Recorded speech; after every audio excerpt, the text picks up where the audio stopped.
जय हिंद।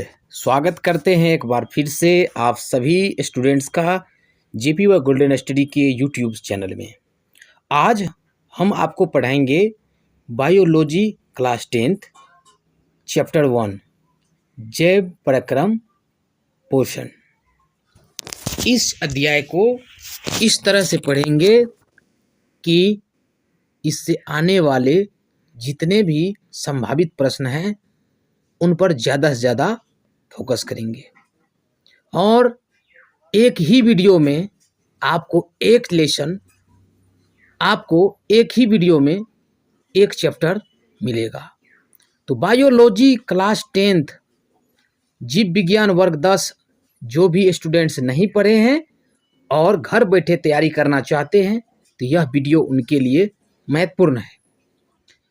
एक ही वीडियो के माध्यम से आपको हम जितने भी पॉइंट्स हैं, जितने भी इम्पोर्टेंट क्वेश्चंस हैं जो बार बार पूछे जाते हैं एग्जाम्स में, वे बताने वाले हैं। तो चलिए शुरू करते हैं प्रश्न से। जैव परक्रम पोषण, इसमें महत्वपूर्ण लघु उत्तरीय प्रश्न लेते हैं। प्रश्न नंबर 1, जैव परक्रम किसे कहते हैं? जैव परक्रम लाइफ प्रोसेस किसे कहते हैं? उत्तर है वे सारी क्रियाएं जिनके द्वारा जीवों का अनुरक्षण होता है। वे सारी क्रियाएं जिनके द्वारा जीवों का मेंटेनेंस होता है जैव परक्रम कहलाती हैं। क्या कहलाती हैं? जैव परक्रम कहलाती हैं। अब इसे याद कैसे रखें? मुजवानी या बिना देखे बोलेंगे। वे सारी क्रियाएं जिनके द्वारा जीवों का अनुरक्षण होता है जैव परक्रम कहलाती हैं। सेकेंड क्वेश्चन लेते हैं। पोषण को इंग्लिश में न्यूट्रिशन बोलते हैं। पोषण को न्यूट्रिशन बोलते हैं और पोषण किसे कहते हैं? जीवों में पोषण की विधियों को लिखें। तो इसका आंसर है वह विधि जिससे जीव पोषक तत्वों को ग्रहण कर उनका उपयोग करते हैं, पोषण कहलाता है। वह विधि जिससे जीव पोषक तत्वों को ग्रहण कर उनका उपयोग करते हैं, पोषण कहलाता है। नीचे है, जीवों में पोषण मुख्यतः 2 विधियों द्वारा होता है। जीव का मतलब क्या? जैसे हम लोग, मनुष्य, जानवर, कीट पतंग, पेड़ पौधे, ये सभी क्या हैं? जीव हैं। तो इन जीवों में पोषण मुख्यतः 2 विधियों द्वारा होता है। पहला है स्वपोषण, ऑटोट्रॉफिक न्यूट्रिशन। ऑटोट्रॉफिक न्यूट्रिशन, स्वपोषण। और दूसरा है परपोषण, हेटेरोट्रॉफिक न्यूट्रिशन। हेटेरोट्रॉफिक न्यूट्रिशन, परपोषण। तो सारे इम्पोर्टेंट क्वेश्चन ही आपको हम बता रहे हैं, साथ साथ आप इस चैप्टर को भी समझ जाएंगे और आगे की तैयारी भी हो जाएगी। तो वीडियो को लास्ट तक, एंड तक जरूर देखें ताकि जितने भी संभावित क्वेश्चन हैं, पॉसिबल क्वेश्चन हैं, वे आप पढ़ सकें। अब थर्ड क्वेश्चन यानी प्रश्न संख्या 3 आपके लिए है। स्वयं पोषी पोषण तथा विषम पोषी पोषण में क्या संबंध है? स्वयं पोषी पोषण तथा विषम पोषी पोषण में क्या संबंध है? आंसर है कि स्वयं पोषी पोषण वह पोषण जिसमें जीव अपने भोजन का स्वयं निर्माण करें। यानी जिस पोषण में जीव अपने भोजन का निर्माण खुद करें, स्वयं करें, स्वयं पोषी पोषण कहलाता है। जैसे सभी हरे पौधे में खुद या स्वयं भोजन निर्माण करने की क्षमता होती है, तो स्वपोषी सभी हरे पौधे होते हैं। यानी सभी हरे पौधे में स्वपोषी पोषण होते हैं। तो वह पोषण जिसमें जीव अपने भोजन का स्वयं निर्माण करें स्वयं पोषी पोषण कहलाता है। जैसे सभी हरे पौधे, उसके बाद विषम पोषी पोषण, वह पोषण जिसमें जीव अपने भोजन के लिए अन्य स्रोतों पर निर्भर रहते हैं, यानी वह पोषण जिसमें जीव अपना भोजन दूसरे से प्राप्त करते हैं, विषम पोषी पोषण कहलाते हैं। जैसे कवक, बैक्टीरिया, प्रोटोजोआ इत्यादि। वह पोषण जिसमें जीव अपने भोजन के लिए अन्य स्रोतों पर निर्भर रहते हैं विषम पोषी पोषण कहलाते हैं। जैसे कवक, बैक्टीरिया, प्रोटोजोआ, ये जो जीव हैं ये क्या है? विषम पोषी है। अब आगे बढ़ेंगे। अब एक क्वेश्चन ऐसे भी पूछ लिया जाता है, जैसे स्वपोषण से आप क्या समझते हैं? इससे पहले आपने देखा स्वयं पोषी पोषण और वहीं से निकला है स्वपोषण। स्वपोषण से आप क्या समझते हैं? तो आंसर है स्वतः होने वाले पोषण को स्वपोषण कहते हैं। अर्थात ऐसे जीव जो भोजन के लिए स्वयं पर निर्भर रहकर पोषण करते हैं, यानी खुद पर डिपेंड करके पोषण करते हैं, वे स्वपोषी पोषण होते हैं, यानी उन्हें स्वपोषी कहते हैं और ये पोषण स्वपोषण कहलाते हैं। ऐसे जीव जो भोजन के लिए स्वयं पर निर्भर रहकर पोषण करते हैं स्वपोषी कहलाते हैं और ये जो पोषण हैं ये स्वपोषण कहलाते हैं। जैसे सभी हरे पौधे में क्या होते हैं? स्वपोषण होते हैं। क्वेश्चन नंबर 5, परपोषण के कितने प्रकार होते हैं? परपोषण के कितने प्रकार होते हैं? आंसर है परपोषण मुख्य रूप से 3 प्रकार के होते हैं। परपोषण मुख्य रूप से 3 प्रकार के होते हैं। पहला है मृतजीवी पोषण, सैप्रोफाइटिक न्यूट्रिशन। दूसरा है परजीवी पोषण, पैरासाइटिक न्यूट्रिशन। और तीसरा है प्राणी संपोषण, होलोजोइक न्यूट्रिशन। तो परपोषण के 3 प्रकार आपने देखा, मृतजीवी पोषण, परजीवी पोषण, प्राणी संपोषण, ये सभी परपोषण के प्रकार हैं। आगे बढ़ेंगे। नेक्स्ट क्वेश्चन है 6 नंबर का, परजीवी किसे कहते हैं? परजीवी किसे कहते हैं? आंसर है वैसे जीव जो दूसरे जीव के स्थायी या अस्थायी संपर्क में रहकर अपना भोजन प्राप्त करते हैं परजीवी कहलाते हैं। जैसे जोंक, जोंक तो आप देखे होंगे, एंट अमीबा, हुकवर्म आदि। जोंक खास करके भैंस में देखे होंगे कि भैंस को लग जाता है जोंक।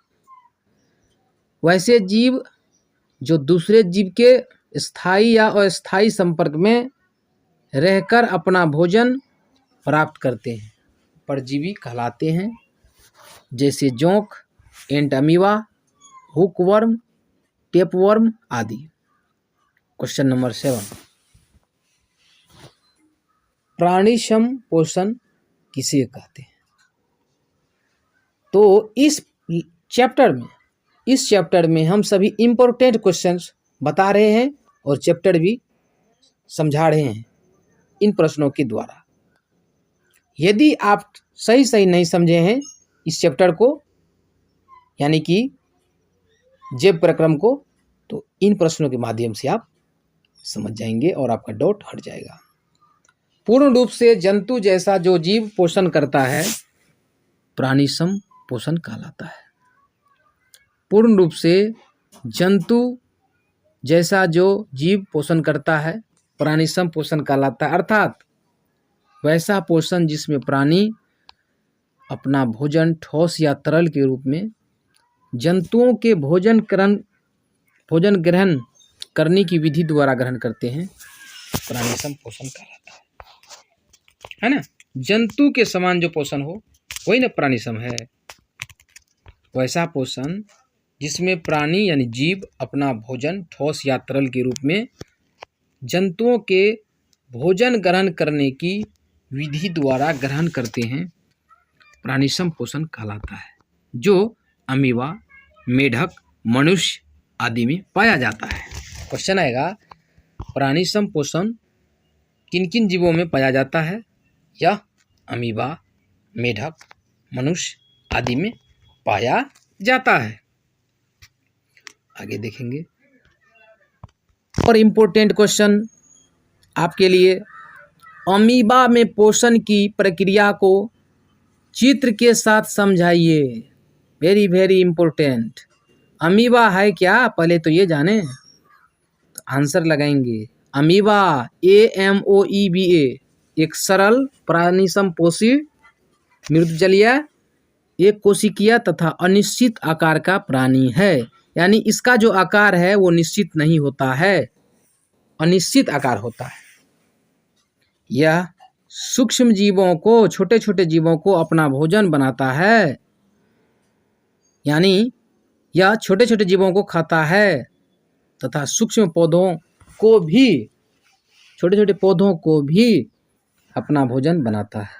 यह अपना भोजन कूटपाद के द्वारा पकड़ता है। शरीर में एक अंग होता है, उसके द्वारा वो पकड़ता है। एक बार फिर से समझते हैं। अमीबा एक सरल प्राणी संपोषी मृदुजलीय एक कोशिकीय तथा अनिश्चित आकार का प्राणी है। यह सूक्ष्म जीवों को अपना भोजन बनाता है तथा सूक्ष्म पौधों को भी अपना भोजन बनाता है। अपना भोजन कूटपाद द्वारा पकड़ता है। यह यानी अमीबा अपना भोजन खाना कूटपाद द्वारा पकड़ता है। यहाँ पर चित्र देखिए किस आकार का है, आपको हम दिखाते हैं बड़ा करके। यहाँ आप देख रहे हैं कैसे चित्र बना हुआ है। इस तरह से अनिश्चित आकार का प्राणी होता है अमीबा, है ना, इस तरह का। और यहाँ पे कोशिकीय द्रव इस तरह से भरा रहता है। तो ये अमीबा का चित्र है, इसके बीच में भोजन होगा, आगे हम आपको दिखाएंगे। तो इस तरह से आप फिर से देख लीजिए, ये अनिश्चित आकार जो हो गया, ये किसका चित्र है? अमीबा का चित्र है। इसी तरह का चित्र होता है। अब आपको समझ में आ जाएगा कैसे बना है। इस तरह से, इस तरह से, इस तरह से बनता है। तो यहाँ पर जो आप दो चित्र देख रहे हैं, पहला चित्र जिसके ऊपर में कोशिका द्रव लिखा हुआ है, और आगे में जो यहाँ पर देख रहे हैं बीच में एक छोटा सा सर्किल है जो घेरा हुआ है, यानी काला कलर का बीच में बिंदु देख रहे हैं आप यहाँ पर। तो इस बिंदु को अमीबा क्या किया है? ग्रहण किया। यानी ये बिंदु जो आप देख रहे हैं, छोटा सा टुकड़ा देख रहे हैं किसी चीज का, बिंदु की तरह लग रहा है, वो भोजन है। यानी आगे वाला जो ये अंग है, यहाँ लिखा हुआ भोजन को घेरते कूटपाद, सबसे ऊपर में, यहाँ बगल में। तो ये अमीबा का एक तरह से पाद है, अंग है, यही भोजन ग्रहण किया और धीरे धीरे क्या करेगा, ये फिर आकार बदल लेगा। और इसके अंदर में जो आप देख रहे हैं डॉट डॉट यहाँ पर छोटा छोटा, वो कोशिका द्रव है जो आपको ऊपर में लिखा हुआ है। अगला स्टेप में क्या होता है, यही अमीबा का आकार आगे है। यहाँ दूसरा जो देख रहे हैं चित्र, वही जो भोजन था वो काला बिंदु यहाँ भी है, इसको ग्रहण कर लिया अंदर में। और जिस जगह वो ग्रहण किया, जिस जगह वो भोजन गया है, वो जो काला कलर का आप देख रहे हैं, वो जो जगह है अमीबा के अंदर, जो वो स्थान है, वो भोजन रसधानी। क्या है? भोजन रसधानी। तो भोजन रसधानी में जैसे ही वो भोजन पहुंचा, तो धीरे धीरे वो अपना भोजन जो है उसमें क्या करेगा, वो ग्रहण करने लगेगा, अंतर्ग्रहण करने लगेगा। तो अमीबा में जो पोषण होता है, तो यहाँ इसमें देखिए आगे, इसमें पोषण अंतर्ग्रहण, पाचन तथा बहिष्करण प्रक्रियाओं द्वारा पूर्ण होता है। ऑब्जेक्टिव में आ सकता है कि अमीबा में पोषण किन किन प्रोसेस द्वारा होता है। तो पहला है यहाँ पे अंतर्ग्रहण, जब भोजन को अंदर करता है, पाचन उसके बाद पचाता है, बहिष्करण है ना, धीरे धीरे उसका बहिष्करण होता है, द्वारा पूर्ण होता है। नीचे है भोजन का पाचन भोजन रसधानी में ही एंजाइमों द्वारा होता है। अमीबा में जो भोजन है उसका पाचन भोजन रसधानी, यहाँ जहाँ भी भोजन गया उसमें ही एंजाइमों द्वारा होता है। तो अब बढ़ेंगे अगले प्रश्न पे। अगले प्रश्न ये भी इम्पोर्टेंट है, 9 नंबर, क्वेश्चन 9, प्रकाश संश्लेषण क्या है, इसे रासायनिक समीकरण में व्यक्त करें। क्वेश्चन क्या है, प्रकाश संश्लेषण क्या है, इसे रासायनिक समीकरण में व्यक्त करें। आंसर है, जिस प्रक्रिया के द्वारा पौधे अपना भोजन तैयार करते हैं उस मूलभूत प्रक्रिया को प्रकाश संश्लेषण कहते हैं। क्लास 7th में या फिर पिछले क्लास में आप पढ़े होंगे, हो सकता है। प्रकाश संश्लेषण के लिए रासायनिक समीकरण इस प्रकार है, 6CO2 + 12H2O। Surya Prakash chlorophyll की उपस्थिति में ग्लूकोज बनता है, C6H12O6 + 6O2 + 6H2O। इस अभिक्रिया को आगे हम फिर से बताएंगे दूसरे सवाल में। प्रकाश संश्लेषण के लिए निम्न 4 वस्तुओं की आवश्यकता होती है। प्रकाश संश्लेषण के लिए किन किन पदार्थों की आवश्यकता होती है, ऑब्जेक्टिव में पूछा जाता है। तो आंसर है आपके लिए यहाँ CO2, जल, पर्णहरित, सूर्य का प्रकाश। ये जो आप देख रहे हैं वस्तु कौन कौन है, पहला CO2, दूसरा जल, तीसरा पर्णहरित यानी क्लोरोफिल। क्लोरोफिल क्या होता है, यह पत्ते में होता है जिसके कारण पत्ते हरे होते हैं। और चौथा है सूर्य का प्रकाश, यानी धूप तो आप देखे होंगे, सूर्य का प्रकाश। इन वस्तुओं की उपस्थिति में पौधे अपना भोजन बनाते हैं और यहाँ जो प्रोसेस होती है वे प्रकाश संश्लेषण है। आगे बढ़ेंगे। अब क्वेश्चन नंबर 10, यह भी बहुत महत्वपूर्ण है। क्वेश्चन नंबर 10 कि कोई वस्तु सजीव है, इसका निर्धारण करने के लिए हम किस मापदंड का उपयोग करेंगे। कोई वस्तु सजीव है, इसका निर्धारण करने के लिए हम किस मापदंड का उपयोग करेंगे। तो आंसर है नीचे में, कोई वस्तु सजीव है, इसका निर्धारण करने के लिए हम उनमें होने वाली गतिविधि को देखते हैं, यानी गति को देखते हैं। कोई वस्तु सजीव है, इसका निर्धारण करने हेतु हम उनमें होने वाली गति को देखते हैं, गति है कि नहीं है, मोशन है कि नहीं है। यदि वस्तु बिना किसी बाह्य शक्ति के गति करती है तो उसे जीवित कहते हैं। जीवित मतलब वह सजीव है। यदि कोई बहुकोशिकीय जीव सोई हुई अवस्था में है तो भी आणविक गति निरंतर हो रही है। जैसे हम लोग सोते हैं, पशु पक्षी भी सोते हैं, तो उनमें भी ये देखे जाते हैं ये प्रोसेस ना। यदि कोई बहुकोशिकीय जीव जैसे मनुष्य, जानवर, मनुष्य, गाय, भैंस, ये सब बहुकोशिकीय जीव, यदि कोई बहुकोशिकीय जीव जैसे मनुष्य हो, गाय हो, भैंस हो, कुत्ते हो, सोई हुई अवस्था में है तो भी आणविक गति निरंतर हो रही है। इस कारण भी कहते हैं कि वस्तु सजीव है। एक बार फिर से, कोई वस्तु सजीव है, इसका निर्धारण करने के लिए हम उनमें होने वाली गति को देखते हैं। यदि वस्तु बिना किसी बाह्य शक्ति के गति करती है तो उसे जीवित कहते हैं। याद रख सकते हैं आप इस तरह से, यदि कोई बहुकोशिकीय जीव सोई हुई अवस्था में है तो भी आणविक गति निरंतर हो रही है। अब बढ़ते हैं क्वेश्चन नंबर 11, सजीव के मुख्य 4 लक्षण लिखें।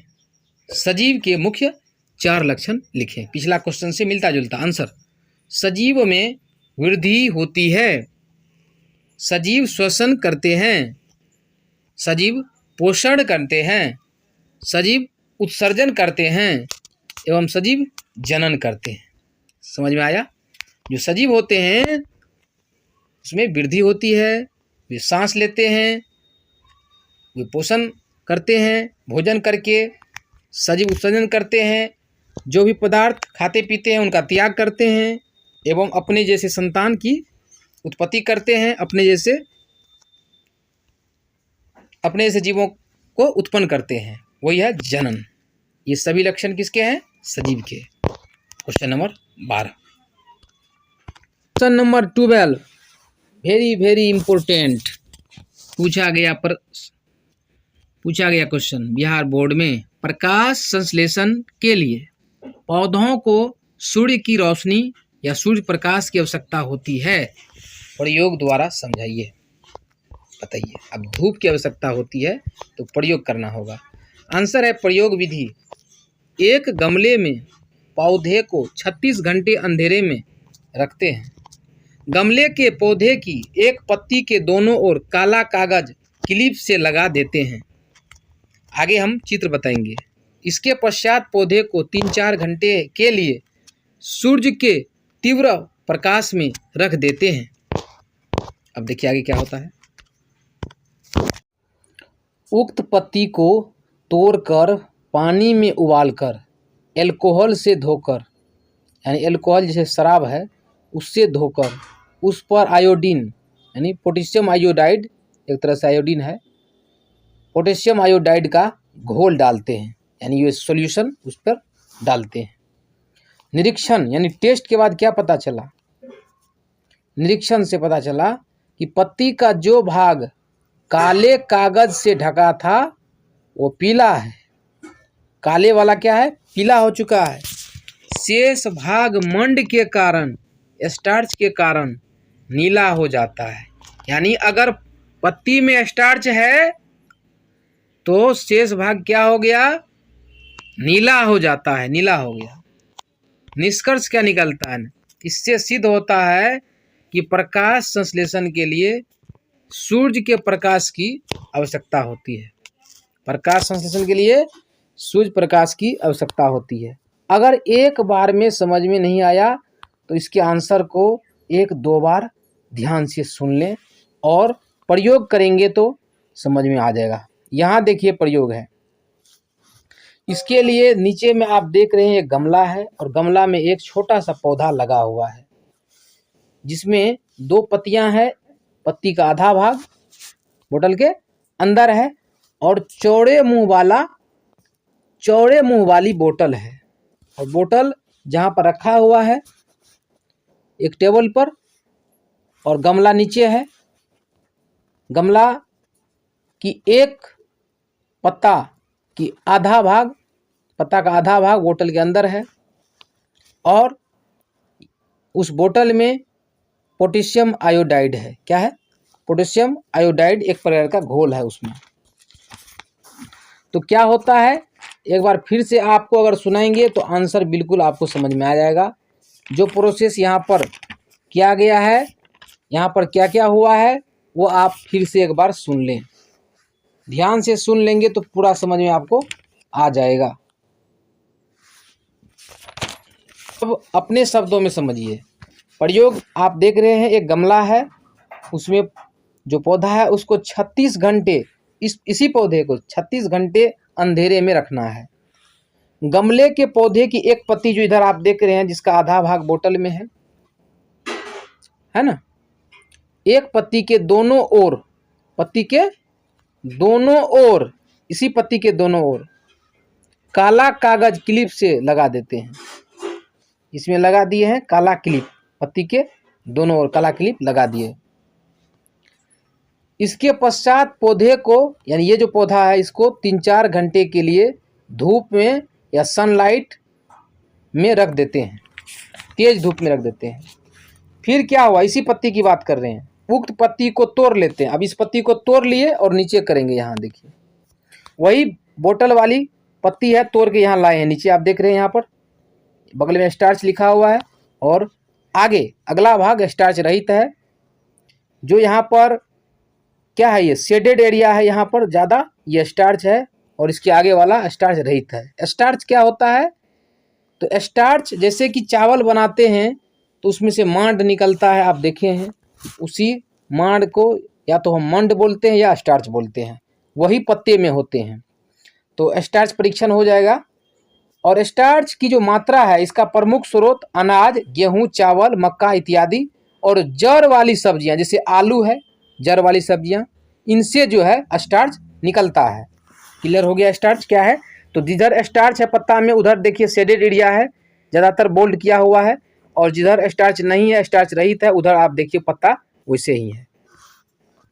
और नीचे समझेंगे कि उक्त पत्ती को तो तोड़ लिया आप, नीचे किए तोड़ करके यहाँ पर जिसमें स्टार्च और स्टार्च रहित है, और इसी पत्ती पर क्या डालना है, इस पत्ती को पानी में उबालकर, पानी में उबालना है, गर्म कर लेना है, और उसके ऊपर अल्कोहल या शराब, देखे होंगे शराब जिसको दारू बोलते हैं, अल्कोहल, उससे इसको धोना है उस पत्ती को। ठीक है, पत्ती को धो लिए अल्कोहल से, और उसके ऊपर में फिर पोटेशियम आयोडाइड होगा आपके लिए घोल, एक तरह से वहाँ पे कहिएगा तो मिल जाएगा प्रयोगशाला में। तो उसको क्या करना है, उसमें डालना है, उस पत्ती पर पोटेशियम आयोडाइड उसको डालना है। तो डालने के बाद क्या होता है कि पत्ती का जो भाग काले कागज से ढका था, ये आगे वाला देख रहे हैं, आगे वाला भाग जो स्टार्च रहित है, ये क्या है कि काले कागज से ढका था, ये क्या हुआ, पीला हो गया। जो काले कागज में था इधर ढका हुआ, क्या हो गया, पीला हो गया। शेष भाग मंड के कारण नीला हो जाता है। बगल में तो आप देख रहे हैं यहाँ मंड यानी स्टार्च, स्टार्च के कारण ये क्या है, नीले है, ज़्यादातर आप देख रहे हैं यहाँ पर इस तरह से शेडेड है, नीले हो गए। ठीक है, तो स्टार्च रहित वाला जो है वो क्या हो गया, पत्ती का जो भाग काले कागज से ढका था पीला हो गया, यानी जिसमें स्टार्च नहीं है, और जिसमें स्टार्च है वो नीला हो गया। आप इधर देख रहे हैं स्टार्च। निष्कर्ष क्या निकलता है, इससे सिद्ध होता है कि फोटोसिंथेसिस प्रकाश संश्लेषण के लिए सूर्य के प्रकाश की आवश्यकता होती है। ठीक है, तभी पौधे अपना भोजन बना पाते हैं और वृद्धि करते हैं। तो दोस्तों आगे बढ़ेंगे। अब वीडियो थोड़ा लंबा ज़रूर होगा, लेकिन आप एक वीडियो में बायोलॉजी क्लास 10th की एक चैप्टर कवर कर सकते हैं। लंबा होगा तो कोई बात नहीं है, खाली समय में आप इस वीडियो को ध्यान से समझ लें, और जो क्वेश्चन आंसर नहीं जानते उसको बना लें। 13वां प्रश्न है, प्रायोगिक विवरण द्वारा बताएं कि प्रकाश संश्लेषण की क्रिया में ऑक्सीजन गैस मुक्त होती है। क्वेश्चन आ गया है, आंसर यहाँ है, जिस प्रक्रिया के द्वारा पौधे अपना भोजन तैयार करते हैं उस मूलभूत प्रक्रिया को प्रकाश संश्लेषण कहते हैं। सभी हरे पौधों में पर्णहरित होता है, क्लोरोफिल होता है, जिससे सूर्य के प्रकाश को अवशोषित करने की क्षमता होती है, यानी धूप को अवशोषित कौन करता है, पत्ता या पौधे। सूर्य की ऊर्जा की सहायता से प्रकाश संश्लेषण में सरल अकार्बनिक अणु CO2 और H2O का यानी कि जल का, कार्बन डाइऑक्साइड और जल का प्लांट सेल्स में क्या होता है, स्थिरीकरण, यानी वहाँ पे वो स्थिर होते हैं। कार्बनिक अणु ग्लूकोज में होता है, किसमें होता है, ग्लूकोज में, जिसका सूत्र आगे बताएंगे। संपूर्ण प्रकाश संश्लेषण की क्रिया को हम निम्न रासायनिक समीकरणों द्वारा व्यक्त करते हैं। तो चलिए देखते हैं वो समीकरण क्या है। यहाँ आप देख रहे हैं कि कार्बन डाइऑक्साइड प्लस जल है, जिसमें CO2 के 6 अणु हैं, 6 CO2, और जल के 12 अणु हैं, 12 H2O। ये धूप में अभिक्रिया करके क्लोरोफिल की उपस्थिति में क्या बना लेते हैं, ये आगे ग्लूकोज बनाए हुए हैं। C6H12O6, दोबारा देखिए, C6H12O6 यह ग्लूकोज का फॉर्मूला है, प्लस ऑक्सीजन प्लस जल, यानी कि 6O2 प्लस 6H2O। ऑक्सीजन के 6 अणु और जल के भी 6 अणु आगे बनाए हैं। तो ये जो समीकरण है ये प्रकाश संश्लेषण की समीकरण है। समझ में आया, 6CO2 plus 12H2O, sunlight plus chlorophyll की उपस्थिति में glucose C6H12O6 plus 6O2 plus 6H2O बनाता है। नीचे है, उपर्युक्त समीकरण से स्पष्ट है कि इस प्रक्रिया में, उपर्युक्त समीकरण से स्पष्ट है कि इस प्रक्रिया में ऑक्सीजन बाय प्रोडक्ट के रूप में बनता है, जो बगल में बना है, जो पौधों द्वारा वायुमंडल में छोड़ा जाता है। तो पौधे जब ऑक्सीजन छोड़ते हैं वायुमंडल में तो हम लोग श्वसन करते हैं, ऑक्सीजन ग्रहण करते हैं। अगर यह क्वेश्चन आप एक बार में नहीं समझें तो दोबारा आप इसको सुन लें और समीकरण को भली भांति बना लें। अगला प्रश्न और आज का आखिरी प्रश्न है, मानव पाचन तंत्र का स्वच्छ नामांकित चित्र बनाकर पाचन क्रिया को समझाइए। वेरी वेरी इंपॉर्टेंट दीर्घ उत्तरीय प्रश्न बिहार बोर्ड मैट्रिक के लिए। मानव पाचन तंत्र का स्वच्छ नामांकित चित्र बनाकर पाचन क्रिया को समझाइए। तो यहाँ से आंसर लेंगे कि आहार नाल से संबद्ध कुछ पाचक ग्रंथियां होती हैं, यानी जहाँ हम लोग भोजन पहुँचाते हैं मुख द्वारा आहार नाल, उससे संबद्ध कुछ पाचक ग्रंथियां होती हैं जो पाचन के लिए पाचक रस स्रावित करती हैं। उसी रस के द्वारा भोजन का क्या होता है, पाचन होता है, पाचक रस के द्वारा। नीचे देखिए एक मानव के पाचन तंत्र का फिगर है यहाँ पर। अब ये कैसे बना है इसको आप समझ लें। सबसे पहले हम आंत वाला भाग बनाएंगे, उसके बाद अग्न्याशय बनाएंगे, उसके बाद यकृत बनाएंगे, उसके बाद प्लीहा बनाएंगे, फिर आमाशय बनाएंगे। समझ में आ जाएगा आपको। ये हमारे शरीर के अंदर वाला हिस्सा है। ध्यान से देखिए, ये छोटी आंत वाले पार्ट को पहले बनाते हैं। पहले हमको क्या करना है, यहाँ से सिंपली क्या करना है, ऐसे करके जाना है, फिर ऐसे करके यहाँ पर छोड़ देना है। फिर एक इस तरह से हमको लाइन ड्रॉ करना है और ऐसे करके फिर नीचे की ओर आना है। फिर यहीं से चलेंगे ऐसे करके और यहाँ पर इसको छोड़ देना है। फिर अंदर में ऐसा आकार दे देना है, ऐसे करके ऐसा आकार अंदर में ऐसे करके। आप देखे होंगे, बुक में देख लेंगे, समझ में आ जाएगा। ऐसा आकार दे देना है। फिर आगे जाने के बाद आप क्या करेंगे, यहाँ पर आप बनाएंगे अग्न्याशय। अग्न्याशय कैसे बनेगा देखिए, ये तो समझ गए। अब यहाँ से इस तरह का चित्र आप देखे होंगे। ये जो भाग है ये अग्न्याशय है, अग्न्याशय पेट के अंदर। उसके बाद अंदर में जो ऐसा आकार देख रहे थे आप इस तरह का, यही था आपका छोटी आंत। क्या था, छोटी आंत। उसके बाद आप यकृत बनाना चाहें तो यहाँ से क्या करेंगे, एक रेखा इस तरह से ड्रॉ करेंगे, फिर एक रेखा ड्रॉ करेंगे यहाँ पर। उसके बाद फिर एक रेखा ऐसे करके आप ड्रॉ करेंगे यहाँ पर। फिर यहाँ से आपको ड्रॉ करना है यहाँ और उस पार को कर देना है। तो ये वाला जो आप आकृति देखेंगे ये यकृत हो जाएगा। क्या हो जाएगा, यकृत। और यहाँ जो आप चित्र देखेंगे इस टाइप का यहाँ पर, ये हो जाएगा आपका आमाशय। आमाशय मतलब पेट होता है, ये आमाशय हो जाएगा। और यहाँ पर एक ठो, फिर यहाँ समझाते हैं, चित्र आप देख के उतार सकते हैं। और यहाँ पर जो एक काला कलर का देखिएगा, हल्का सा रंगा हुआ यहाँ पर भाग, ये पार्ट कहलाता है, ये भाग कहलाता है प्लीहा। क्या कहलाता है, प्लीहा। और आगे में जा करके इस तरह से ऐसे करके जो एक चाप खींच देंगे, इस चाप को बोलेंगे डायाफ्राम। क्या बोलेंगे, डायाफ्राम। फिर आगे समझाते हैं।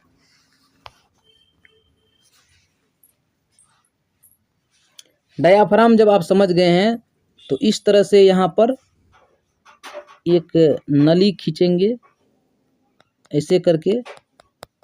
तो यहाँ से देखिए, इस डायाफ्राम के अंदर से जो यहाँ खींचेंगे ये ग्रास नली हो जाएगा। और इसके डायाफ्राम के ऊपर जो आप देखेंगे इस तरह का, ये आपको कन्वर्ट हो जाएगा ट्रेकिया में। ठीक है। और आगे तो आपको पता ही, आगे यहाँ से जा करके ये कनेक्ट होगा, यहाँ पे माउथ हो जाएगा यानी मुख। और मुख के बगल में जो आप इस तरह का देखेंगे, मुख के बगल में जो आप इस तरह का देख रहे हैं यहाँ पर, ये चित्र में देखिएगा बनाया हुआ है इस टाइप का, ये हो जाएगा लार ग्रंथि। क्या हो जाएगा, लार ग्रंथि। हमारे अंदर जो लार बनता है। तो ये जो फिगर है ये मानव के पाचन तंत्र का फिगर है। इसको आप ध्यान से समझ लें कैसे बनाया हुआ है, कोशिश करें कहाँ पर क्या लिखा हुआ है। इतना यदि आप समझ जाते हैं तो नीचे में एक चीज़ और बढ़िया समझ लीजिए। नीचे में जो है ये जो अंग इस तरह से आपको दिखाए थे, इस तरह से, ये हमारा शरीर का जो है सबसे नीचे वाला अंग है।